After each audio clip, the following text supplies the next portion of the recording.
Before the black clouds of war gathered over its horizon, Leningrad was more than just a city. It was a living monument to Russian grandeur and imperial might. Founded upon the marshes of the Neva by Peter the Great, this city was built to defy the forces of nature and serve as the legendary window to the West. It was known as the Venice of the North, a masterpiece of countless canals, marble palaces, and magnificent bridges that linked the shores of history and architecture. Every stone on Nevsky Prospect, every statue in the Summer Garden, and every hall of the grandiose Hermitage told a story of cultural ascent, the genius of Pushkin, Dostoevsky, and Tchaikovsky. The city shimmered in its opulence, proud of its libraries, universities, and theaters that rivaled those of Paris and London. But to Adolf Hitler, this beauty meant absolutely nothing. For him, Leningrad was ideological enemy number one, the birthplace of the Bolshevik Revolution, and a city bearing the name of the man he considered his ultimate nemesis. Hitler's vision was not mere occupation. His orders were dark and radical. He demanded the absolute erasure of the city from the map. In his secret directives, it was stated that the city must be leveled to the ground and its entire population eliminated. While the citizens enjoyed the magical white nights of the spring of 1941, unaware of the fate awaiting them, the maps of destruction were already being drawn in Berlin. This city, which had survived revolutions, floods, and imperial intrigues, was preparing for the most terrifying test a modern society had ever experienced. The preparations took place in the aggressor's eerie silence. No one at that moment could have imagined that soon those marble floors would be covered in blood and snow, and the glow of royal palaces replaced by the absolute darkness of a siege lasting nearly 1,000 days. June 22, 1941. The moment when summer silence was replaced by the roar of thousands of German engines and the thunder of artillery volleys. Operation Barbarossa had begun, and Army Group North, under the command of Field Marshal Wilhelm von Leeb, had one singular, chilling objective: the lightning destruction of Soviet defenses in the Baltic and the immediate seizure of Leningrad. The German military machine, until then unstoppable across Europe, moved with a speed that paralyzed Soviet command. Panzer divisions sliced through Lithuania, Latvia, and Estonia like a white-hot iron through ice. Stalin, initially frozen by shock, realized too late the magnitude of the danger threatening the northern capital. As German troops rushed toward the Luga River, the last natural barrier before the city, an extraordinary phenomenon occurred within Leningrad. Mobilization was not just military. It was a movement of the entire soul of the city. Over 500,000 civilians, professors, students, musicians, mothers, and the elderly, left their homes for the front lines. With pickaxes and shovels, and without any military training, they dug hundreds of miles of anti-tank trenches under the scorching summer sun. Citizens turned every basement into a bunker and every intersection into a fortress. It was a moving yet tragic sight. A people who loved their city more than their own lives, ready to face the steel of the Wehrmacht with their bare hands.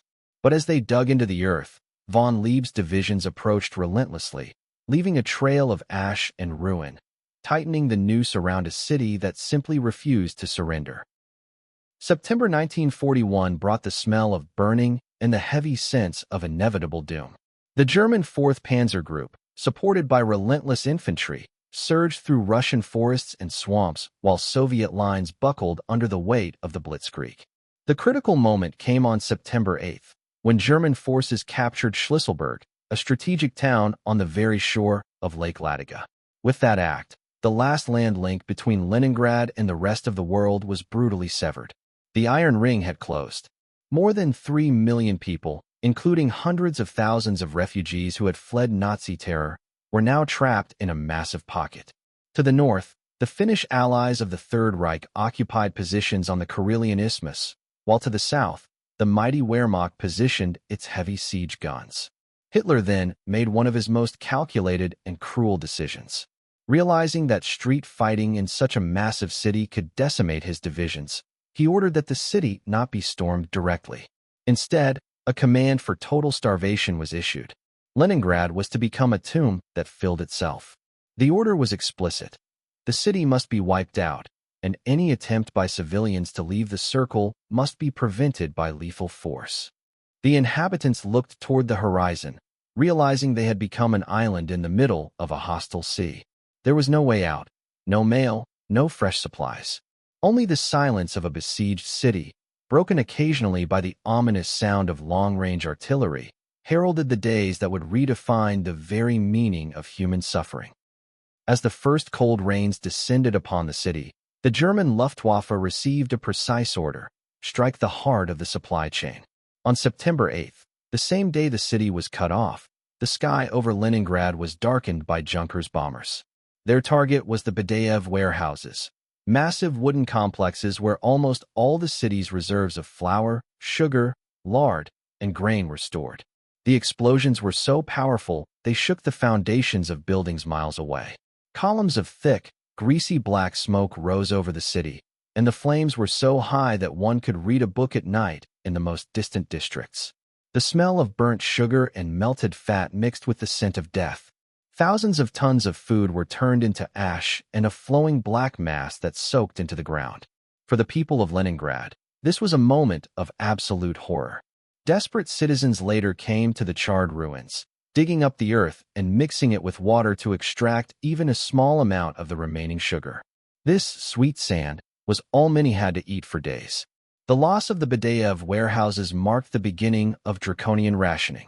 Bread portions, which looked less and less like food, shrank week by week. Sawdust, wallpaper cellulose, and gathered cotton seeds were mixed into the dough.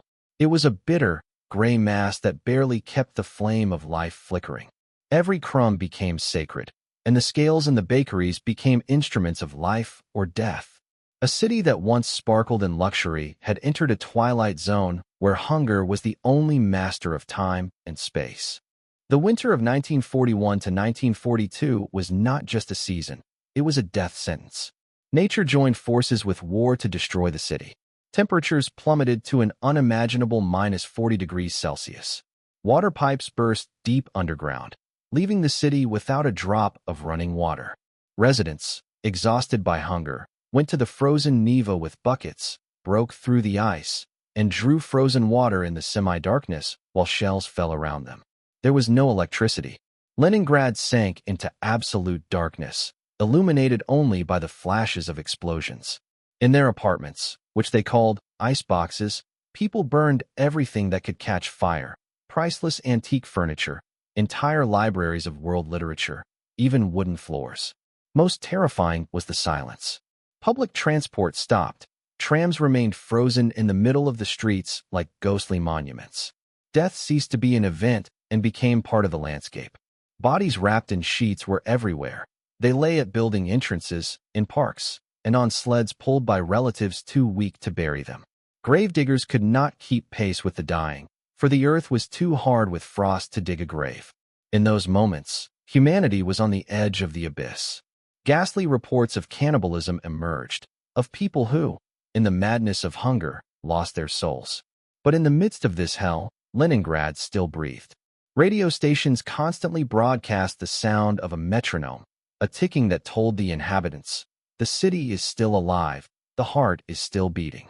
When all hope on land had faded, the eyes of Leningraders turned toward the east, toward the vast expanse of Lake Ladoga.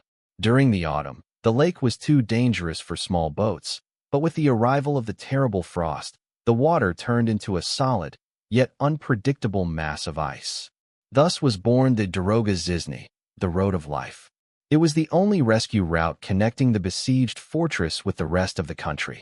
The first truck set out in late November, moving across unstable ice that often cracked under the weight.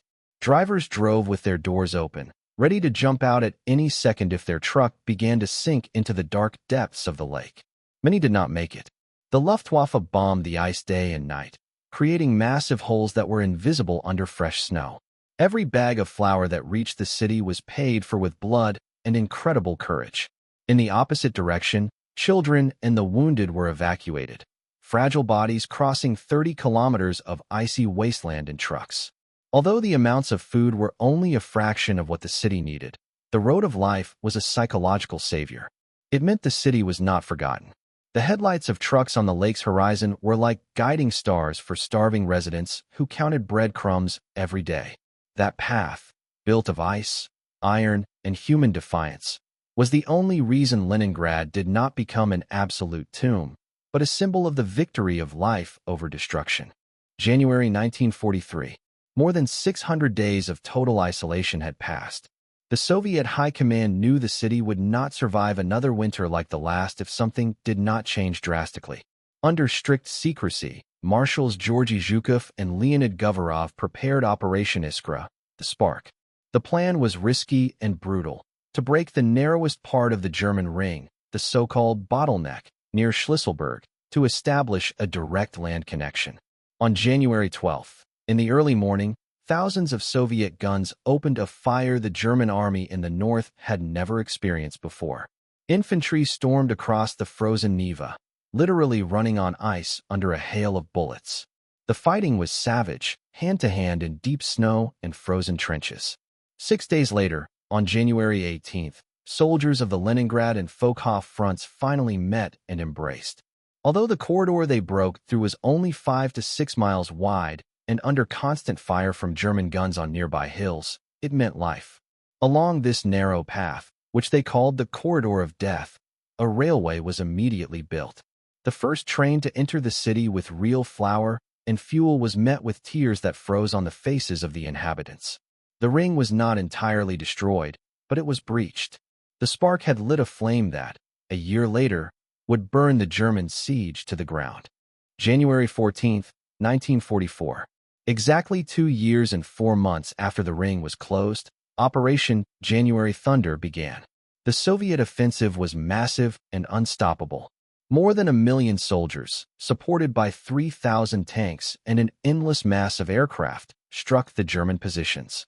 The night sky over Leningrad was illuminated by thousands of rocket volleys from the famous Katyushas. The German defense, built over years, began to collapse under the strength of Russian retribution.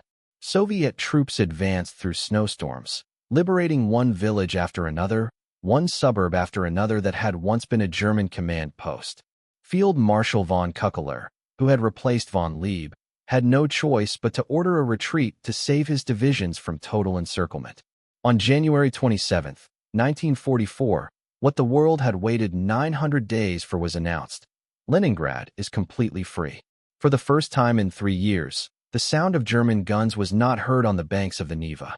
That evening, the sky over the city was not lit by the fire of explosions, but by fireworks from 320 cannons celebrating victory.